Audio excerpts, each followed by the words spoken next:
Mtazamaji wa Makambako Timba TV, kwa mara nyingine tena na kusogeza na mahojiano ambayo tunayafanya na watu ambao wanahusika na wanachama wa chama hiki cha Makambako Timba Traders Cooperative Society Limited ambao ndio mabosi wetu wa Makambako Timba TV. Hapa nipo na mwenyekiti wa ushirika huu, tutapiga naye story kidogo, tuzungumze mawili matatu. Mwenyekiti, habari yako? Salama kabisa, habari ya kazi kiongozi? Safi, uko poa? Niko poa kabisa. Kwanza nikupongeze, hongera sana ise. Asante sana. Hongera sana. Tunashukuru sana. Natamani kufahamu, huu mwenyekiti umeingia lini kuwa mwenyekiti na kwenye chama hiki umejiunga lini pia? Mimi kwenye chama hiki nimejiunga mwaka 2007. 2007, muda mrefu. Kama kijana wa kazi. Ndio. Kwa maana wa kupakia na kushusha mbao. Ulikuwa unapakia na kushusha mbao? Yeah, nilikuwa napakia na kushusha mbao, lakini pia mwaka 2009 nikapata fursa ya kujiunga wanachama. Ndio. Baada ya uongozi uliokuwepo kuweka utaratibu wa vijana wa kazi, unaweza kujiunga pia kujiunga wanachama kwa kulipa hela nusu ya kiingilio. Then baada ya hapo unaendelea kupunguza taratibu. Kwa hiyo 2009 rasmi nikajiunga na ushirika wa Makambako Timba Traders Cooperative na nikawa mwanachama wa Makambako Timba Traders Cooperative. Kipindi hicho dogo janja? Ndio, bado mdogo sana yani. Changamoto kubwa ilikuwa nini kwenye huo ushirika kipindi hicho na maisha tu ambao mwenye kwako? Changamoto kubwa kwenye ushirika ule kipindi kile mimi naingia, ilikuwa yani ni uongozi uliokuwepo, kwa sababu mwenyekiti wetu aliyekuwepo alikuwa anafanya kazi Mafinga. Ndio. Alikuwa hakai hapa. Sasa tunajua tena kama mwenyekiti yupo mbali. Kwa hiyo changamoto inakuwepo kwa hasa kwa wale watendaji. Lakini walijitahidi sana kupambana. Ukiangalia mwenyekiti wetu alipambana sana. Ambaye alikuwa kwanza mwenyekiti Ajibu Tewele. Ambaye sasa ndio mwenyekiti mstaafu kwa sasa. Ndio. Kwa hiyo changamoto kubwa ilikuwa hiyo, kwa sababu uongozi ulikuwa mbali. Lakini mambo mengine yote yalienda, namshukuru Mungu. Wewe madarakani umeingia lini kuwa mwenyekiti na ulipokea kwa nani?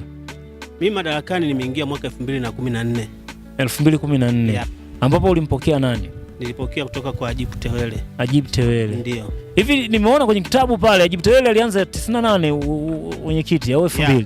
Sababu ushirika huu umeanza mwaka 1996. Kwa marehemu Dizombe ndo alikuwa mwenyekiti. Lakini baadaye Ajibu Tewele ndo akaja 1998 akaja akapokea Ajibu Tewele mpaka 2013. 2013. Ambapo 2013 mimi ndo nikaja nikapokea 2014 mpaka leo. Okay, umekaa muda mrefu sana pia. Nini ambacho kimefanya ukae kwa muda mrefu kiasi hicho tofauti na wenye vitu wengine walopita? Kiukweli pengine labda ushirikiano wa mimi na wenzangu ndio umesababisha labda tukae kwa muda mrefu. Ndio. Kwa kweli ukiangalia tangu nimechaguliwa 2014 mpaka leo, tafsiri yake tunaenda mwaka wa 12. Lakini mwenyekiti niliyempokea mimi amekaa kwa miaka 15. Kwa hiyo mimi bado sijafikia mwenyekiti aliyekuwepo. Maana nimeona kama hivyo umesema kuna mwenyekiti wa kwanza ambaye ndo alimwachia Ajibu. Ndio. Hiyo 96 98 ndo amekuja Ajibu. Ndiyo. Na kuna mwenyekiti mwingine pia ule nani alienda kwenye udiwani, nilikuwa nazungumza naye pale. Nikana yule ndo alikaa muda mfupi pia. Alikaa muda mfupi sana.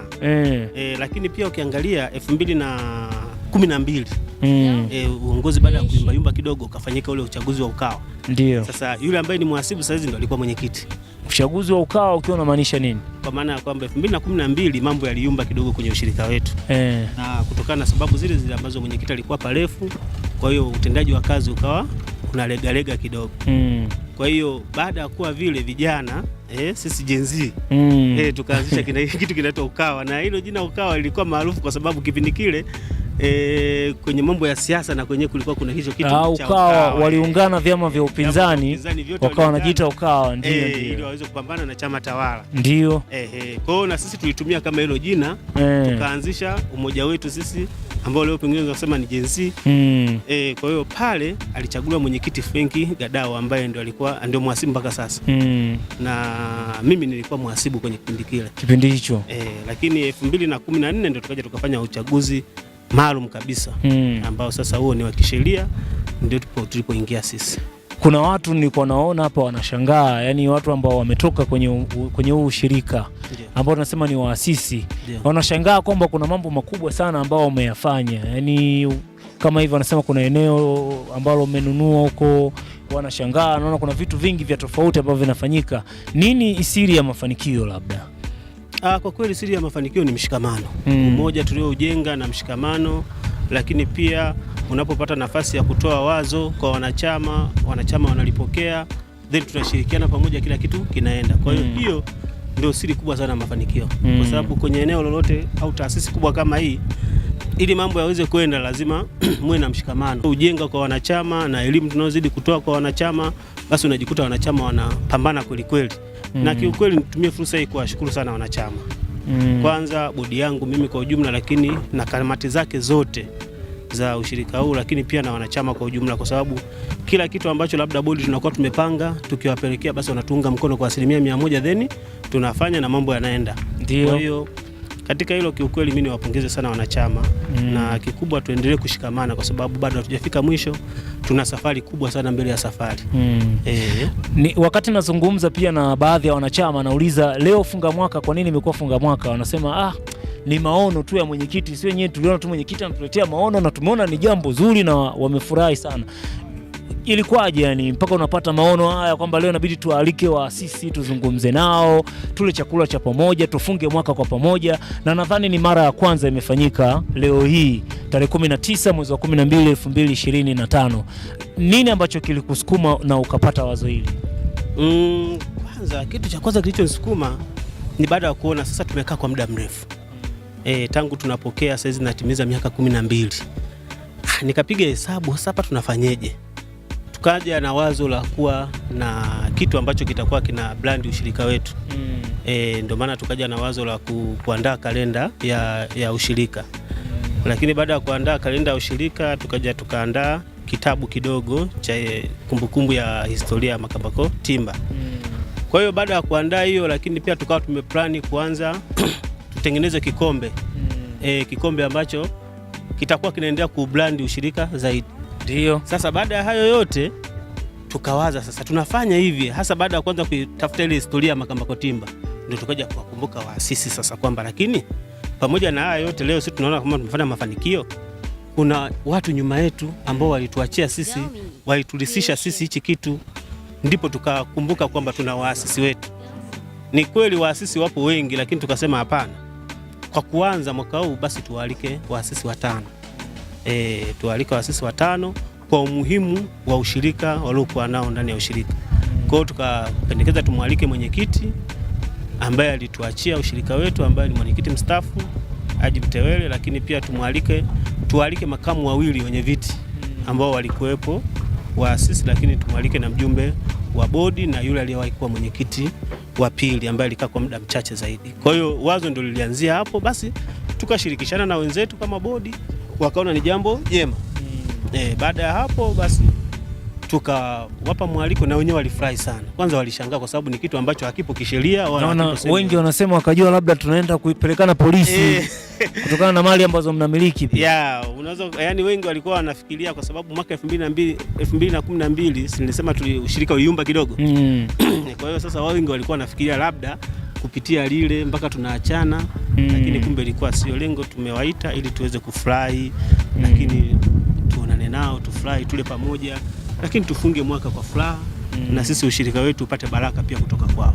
Naweza nikasema nyie ni moja kati ya uchumi wa serikali hii ya Jamhuri ya Muungano wa Tanzania, kama sio halmashauri yetu pia mji wa Makambako kupitia mapato ambao wanakusanya. Naamini pia na nyie ni sehemu ya mapato ambayo yanazalishwa kwenye halmashauri ya mji wa Makambako. Serikali inawasapoti vipi kuwashika mkono kama ushirika ama wanachama ambao mmejisajili kabisa? Kiukweli serikali inatusaidia sana kwa sababu ushirika kwanza ni mali ya serikali. Ndio. Ushirika ni mali ya serikali na lilikuwa ni wazo la serikali kuanzisha vyama vya ushirika. Kwa hiyo na sisi tangu tumeingia kwenye umoja wa vyama vya ushirika tunaona tunapata faida kubwa. Kwa mfano kama saizi pia serikali imeweka juhudi pia kwenye benki ya CBT. Ndio. Kwa hiyo imeweka nguvu kubwa kule kwenye benki ya CBT ambayo ni ya vyama vya ushirika. Yaani vyama vya ushirika sasa vina benki yao. Ndio. Kwa hiyo huko na sisi na pia tuna hisa, lakini vinaendelea kutuunga mkono, lakini hata kama tukiwa tunahitaji mkopo tunaenda kule tunapata mikopo. Kwa hiyo support ipo sana kutoka serikalini, na hata kama kuna jambo lolote serikalini tukienda, basi wanatusaidia. Sawa, changamoto kubwa ambayo inakutesa, yani bado inakutafuna, sio kama imeisha, kama mwenyekiti kuanzia 2014 mpaka sasa hizi ni nini?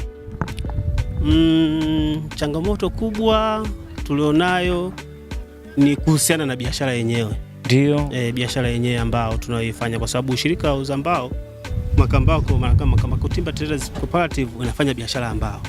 Sasa biashara ambao ndio kuna changamoto kubwa.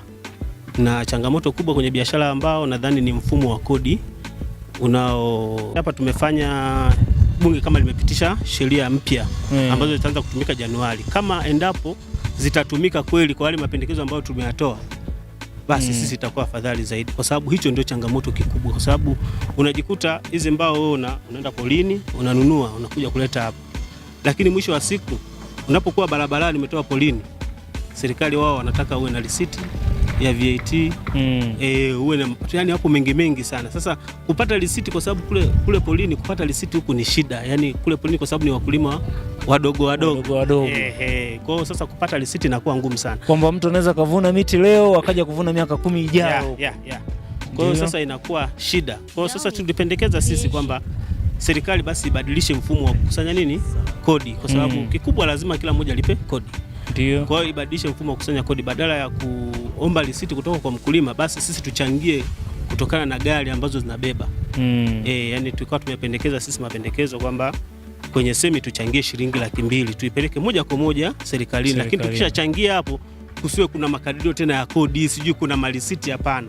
Iweke tu mfumo vizuri, kama ni 200,000 semi basi tutoze 200,000, lakini kipisi 50,000, fuso 20,000, kwamba mtu akikutwa kama mpakia ambao basi unalipa tu 20,000 TRA, basi biashara inakuwa imeisha. Unakuwa huna kodi zingine, kwa sababu kodi zingine hizi zinatengeneza udanganyifu mwingi, kwa sababu mtu amelima miti yake hawezi kuwa na mapato, hawezi kuwa na mashine. Kwa hiyo unapokuja kumdai mashine unatengeneza tu watokee watu wengine ambao watafaidika na hilo swala. Ila tunashukuru kwamba kuanzia Januari mfumo wa kodi mpya utabadilika, yani sheria ya kodi mpya imeshatoka. Kwa hiyo tunataka kila mwaka tutakuwa tunaita waasisi wetu, tunakaa nao ili angalau tuendelee kupata hekima zao. Sawa. Ndio. Unawaambia nini wanachama ambao unawaongoza mpaka sasa hizi? Kikubwa kiukweli mimi naomba wanachama wazidi kufanya kazi, kwa sababu msingi wa yote ni kufanya kazi. Pale anapopata nafasi ya kufanya kazi basi afanye kazi. Asiangalie sana ushirika kwamba inakuwaje, hapana. Tufanye kazi pia za binafsi, tufanye kazi za ushirika ili tuweze kwenda mbele zaidi, kwa sababu sasa tumefanya haya lakini bado ni madogo sana, tunatakiwa kufanya mambo makubwa zaidi. Mimi nauona ushirika upo mbali zaidi, lakini tukishikamana na sisi wenyewe kujituma kufanya kazi. Sawa. Mimi nashukuru sana. Tukumbushe jina lako. Kwa majina naitwa Imani Elia Kifanga, ndio mwenyekiti wa Makambako Timber Traders Cooperative Society Limited. Shukrani sana. Asante.